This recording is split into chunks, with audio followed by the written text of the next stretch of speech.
Hi, before we roll this week's film, it's confession time. The film you're about to see should have gone out last week, and of course last week's should have gone out this week. But due to an administrative error, I've spoken to the studio manager and she said it's nothing to do with her, so hard luck. I was going to ditch this film and start again, but I've had a look through it and I think it's still relevant. So without any more ado, let's see if we can get it right this week.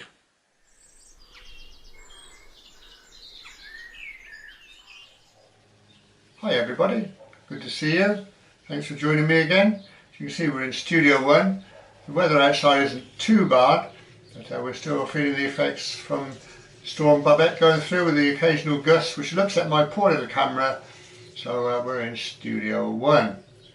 Now, if you're tuning in to watch the film advertised in the thumbnail, jump forward about 10-15 minutes and you'll find it down there. But why not join us on the comments? Very well worth listening to. Now we're going to start with matters arising as always, and we've got a sad one here from Henry Hairston,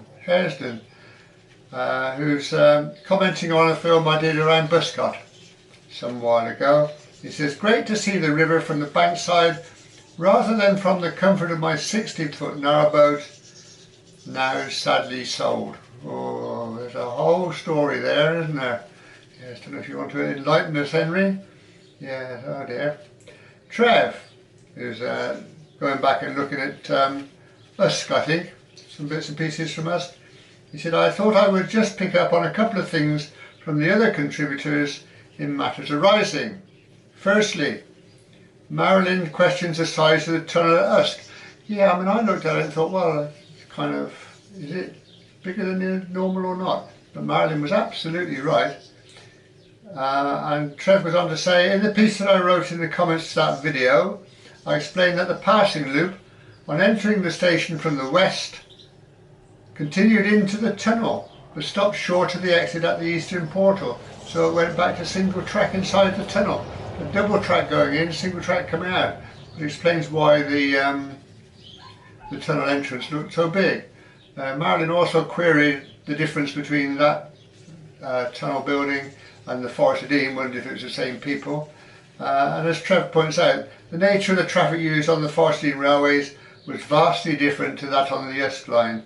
I guess it was lots of minerals down in the forest and maybe lots of livestock at Usk, but there you go.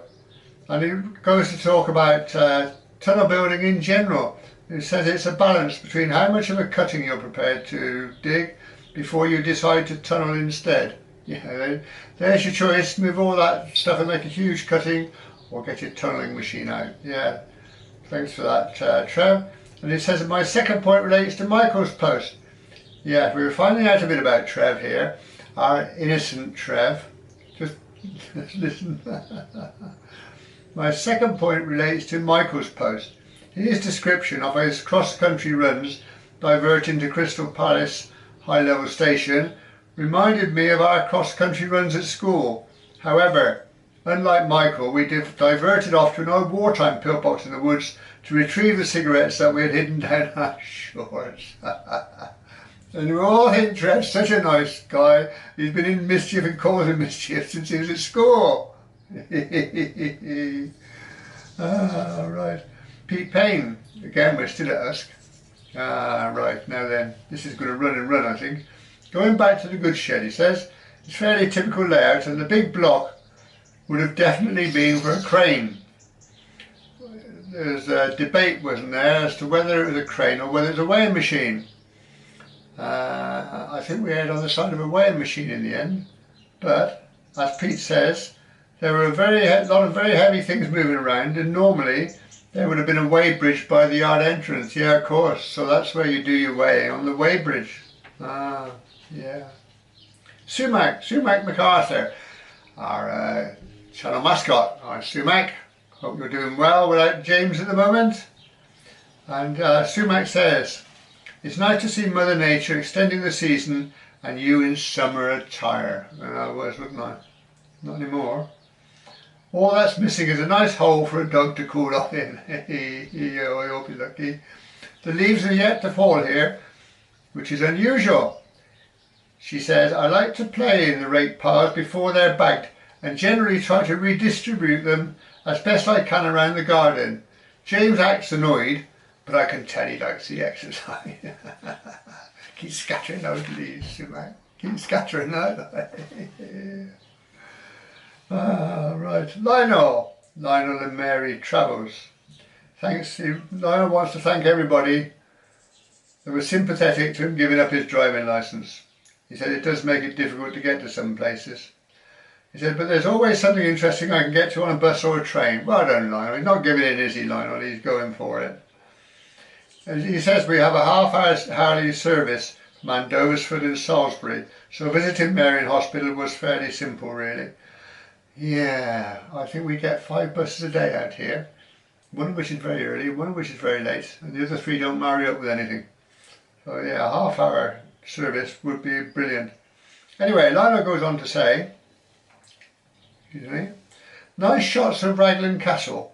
I see you had your glamorous assistant with you. She appears to follow your instructions to the letter. And they say the camera doesn't lie. Some hope. Oh dear. Michael from Poland, who says, greetings from Poland, cold today. Autumn has arrived with a vengeance. Oh no, oh dear. No rain at the moment, but greyness has arrived. He says it's lovely to hear from so many family members from all around the world. Yeah, we're the Parkinsons family. You want to join in? Get writing comments. And you're automatically allowed into the family. I love this. Michael says, I gave up my driving licence on my 7th, he said, but I'm sure he means his 70th birthday in August 2018. I don't have a car, so no need for a licence. I honestly don't miss it. He says, there are enough idiots on the roads without me making it any worse. Oh, well done, Michael. Deary me. Peter Smith, still on Raglan, of course. What an imposing structure, wouldn't it just? In its day, it must have impressed the local serfs and deterred any would-be invaders. Yeah, can you imagine living in a mud hut or a hovel somewhere and then being confronted with that huge, great structure with all the rooms in it and fireplaces? And, yeah, it would blow your mind, I would think. Ah, and a run from Morton in the Marsh from abandoned railways. I haven't seen any of your films that lately. I haven't missed one, Ron. Another fine matters arising, he says. And yes, we have clouds of little white flies here in Morton too. You might remember the last vlog we did outside, there were these little bugs everywhere and they stayed with us for several days. But I think they've now gone. They've now left us. So whether that was the effect of the rain or whether perhaps a little bit of chilly weather. Anyway, they've gone, thank goodness for that. David, also having troubles in Spain. Our trees are also getting confused. The yellow rose bush has started flowering again for the 3rd time this year. Crikey. And the medlar tree is starting to show signs of fruit and at the same time shedding leaves as if it were a chestnut tree. So it doesn't know which way it's going then, does it? Confused indeed.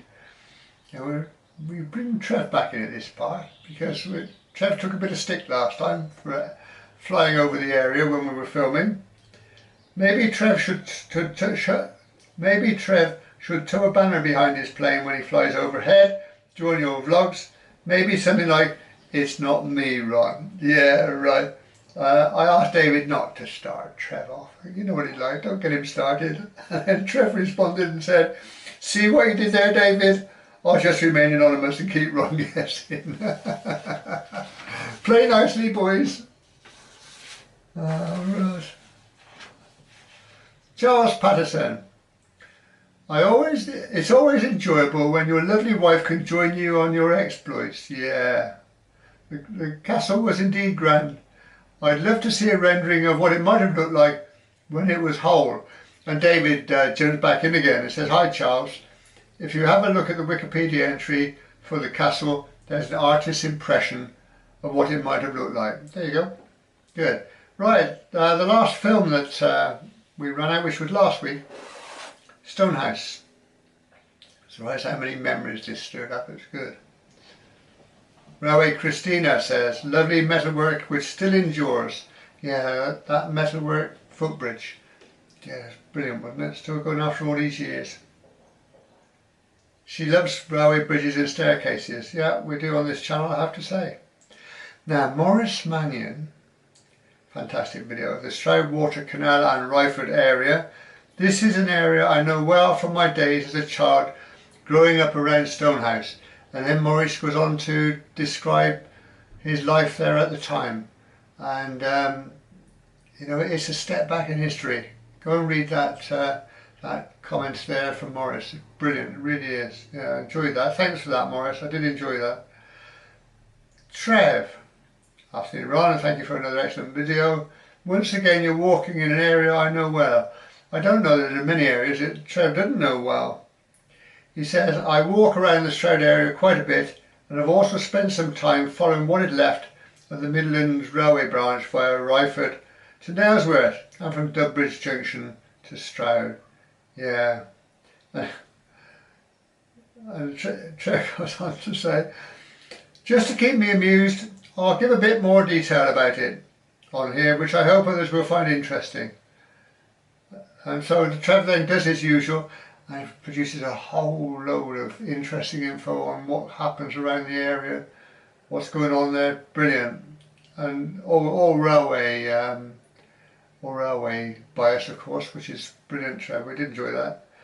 And then he goes on at the end and says, there's much more detail I could write about Ryford Station, but I don't have too much time to do a full contribution this week, I'm afraid. Once you read it, you'll see the point here, because David from Spain said, hi Trev, I'm bewildered. What would you call a full contribution? Everyone loves it. Brilliant. Thanks, Trev. Thanks for trying to keep me in line, David, but it's a lost cause. Paul, West Country Wanderings, who says, I'm just old enough to remember the quarry before the housing was built over the site and the remains of the brickworks. Wow. A couple of the Thames and Severn Canal overbridges around South Cerney have Stonehouse brickworks marked upon some of the bricks. Isn't that wonderful? Isn't that a good link? That some of the bridges have got the bricks actually made in that area. What a wonderful link that is. And Paul then goes on to describe a few more bits and pieces locally, which is brilliant. Thanks for that, Paul. Abandoned railways again, our run then, says the latest adventure is enjoyable. The Stroud Valley is a treasure trove of industrial history, and you found some excellent examples of your walk. There's Trev, look. He's up there. I thought we're coming here to insulate ourselves from the noise, so Trev's probably flying a bit lower now to make more noise. Poor old Trev, he gets it in the neck for anything, doesn't he? Good old Trev. Yeah, now, our run then. We were saying the Stroud Valley is a treasure trove of industrial history, and you found some excellent examples on your walk. If only some of those structures could talk. What a tale they would tell, wouldn't they? Yeah, days gone by. Brilliant. Michael from Poland, something in this video for all tastes. Railways, canals, brickworks and history. The railway bridges we saw were certainly built to last, and they have, haven't they? And Michael was on to say, very impressive latter footbridge, definitely in need of some TLC. Yeah, but it's still standing there, isn't it? I have to say, it's still holding on. I guess they check it once in a while. Now Simon, a hairy golfer or engage on a shelf, whichever you prefer, both of Simon's channels. But he said he used to do some fishing around that area years ago, and he also knew where there was a pool of pike. I replied to Simon and said I didn't see him as a fisherman, but as Simon says, I've drowned a worm or two in my time, Ron. You drowned a worm or two. I thought that was lovely. Oh dear. David. Oh, David from Spain. Did everything you need, he said. Cotswold Trail, Stroud Water Navigation, Old Station and New Station, and chimneys. Yeah, and he said it was interesting to read Donny's comment about watercress. Donny's comment coming up very, very shortly. A sure sign of water cleanliness, he says. My dad has been growing watercress in his back garden for years. I'm very good at this too. Not that he has a river coursing his way through there. All it requires is a minimal flow, one drop at a time. Where is the watercress, you ask? It's in a old kitchen sink, well unblowed. Dad's been growing watercress in there for years. Yeah, I like watercress. Lots of iron in it, isn't it? That's what they tell us. Right, we're nearly there, folks. Pity, because we like this bit. Rodney Masters says, something for everyone in this dispatch from the Parkinson's Walks Film Unit. A delight for all industrial archaeologists. I was fascinated by the canal bridge rope marks and the iron footbridge. Yes, somebody asked James, I think, from Canada, queries how rope, which is fairly soft, could wear away brick. But of course it's not a rope, it's thousands, isn't it? Thousands and thousands where the ropes must have gone along the same path, the same track, and slowly they've worn a groove. Yeah. So Donny then, who says, lovely walk, thanks for taking us with you. I had the pleasure of working in and around the Stroud and Nailsworth area a couple of decades ago. You don't look that old, a couple of decades ago.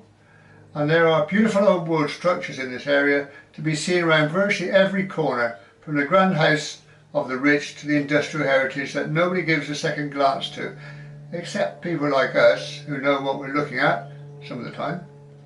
I recall seeing fresh watercress growing in streams by the side of the road, which I understand is an indicator of water quality.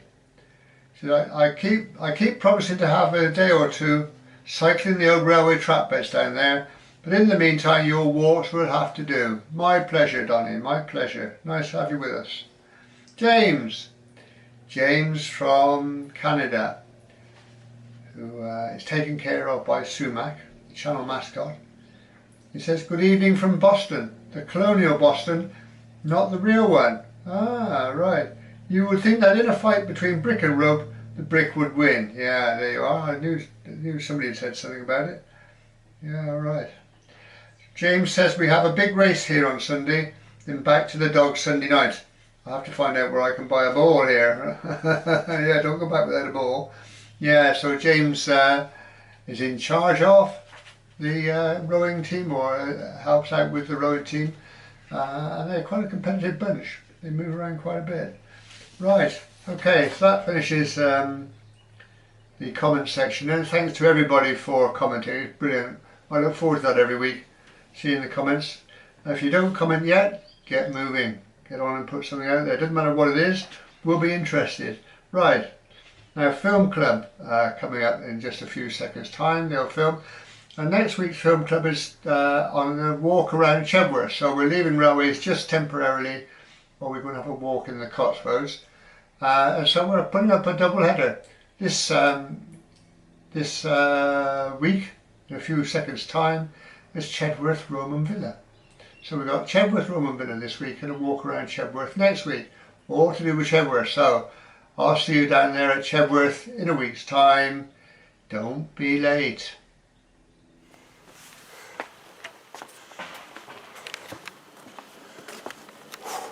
Very kind of you, thank you.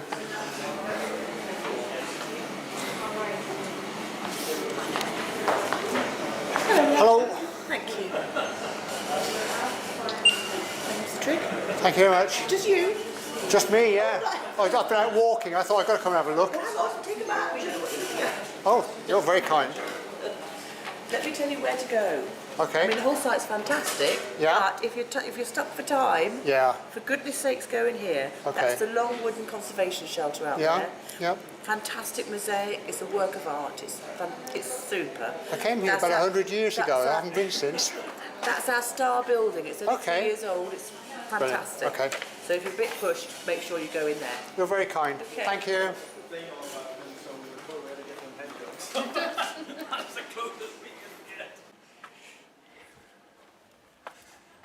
Right, what a Roman gents country retreat.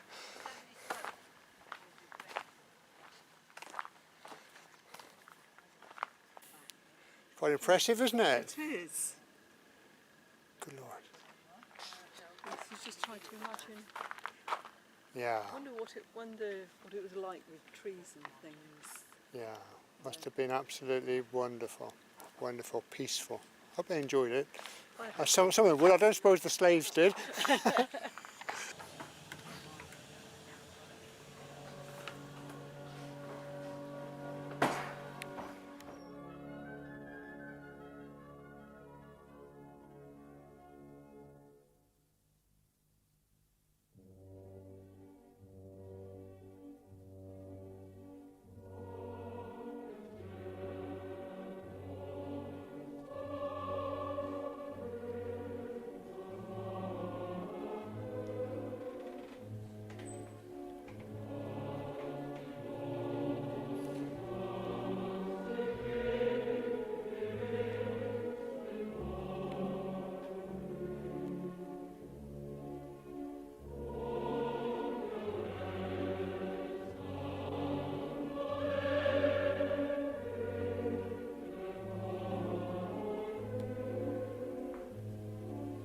Height of luxury. These guys.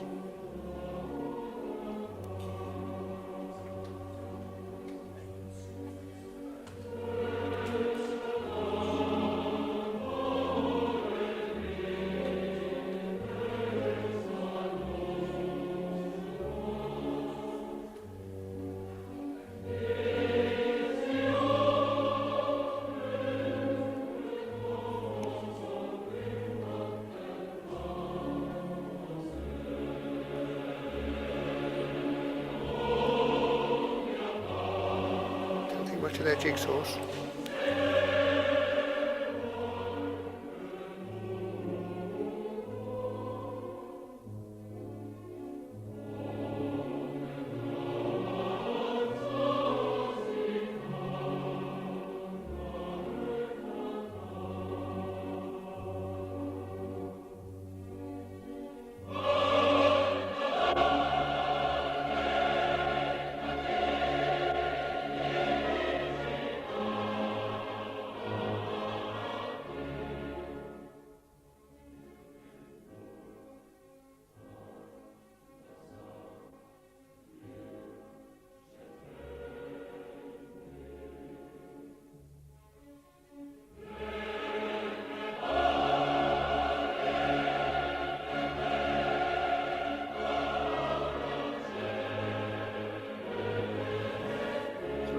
From that, and now we're looking out this range of buildings here.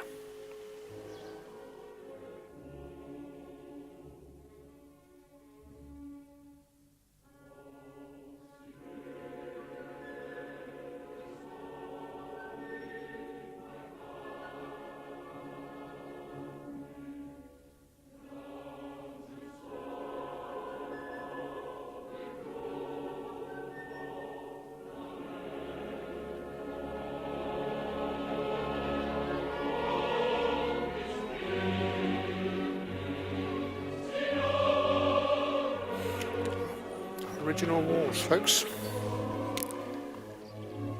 and that there.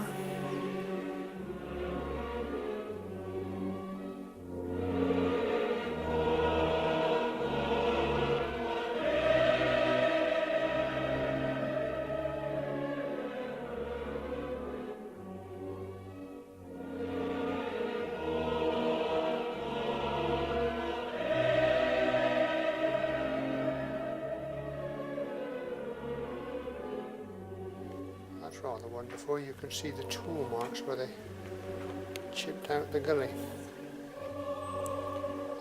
And the Old Victoria Museum is there.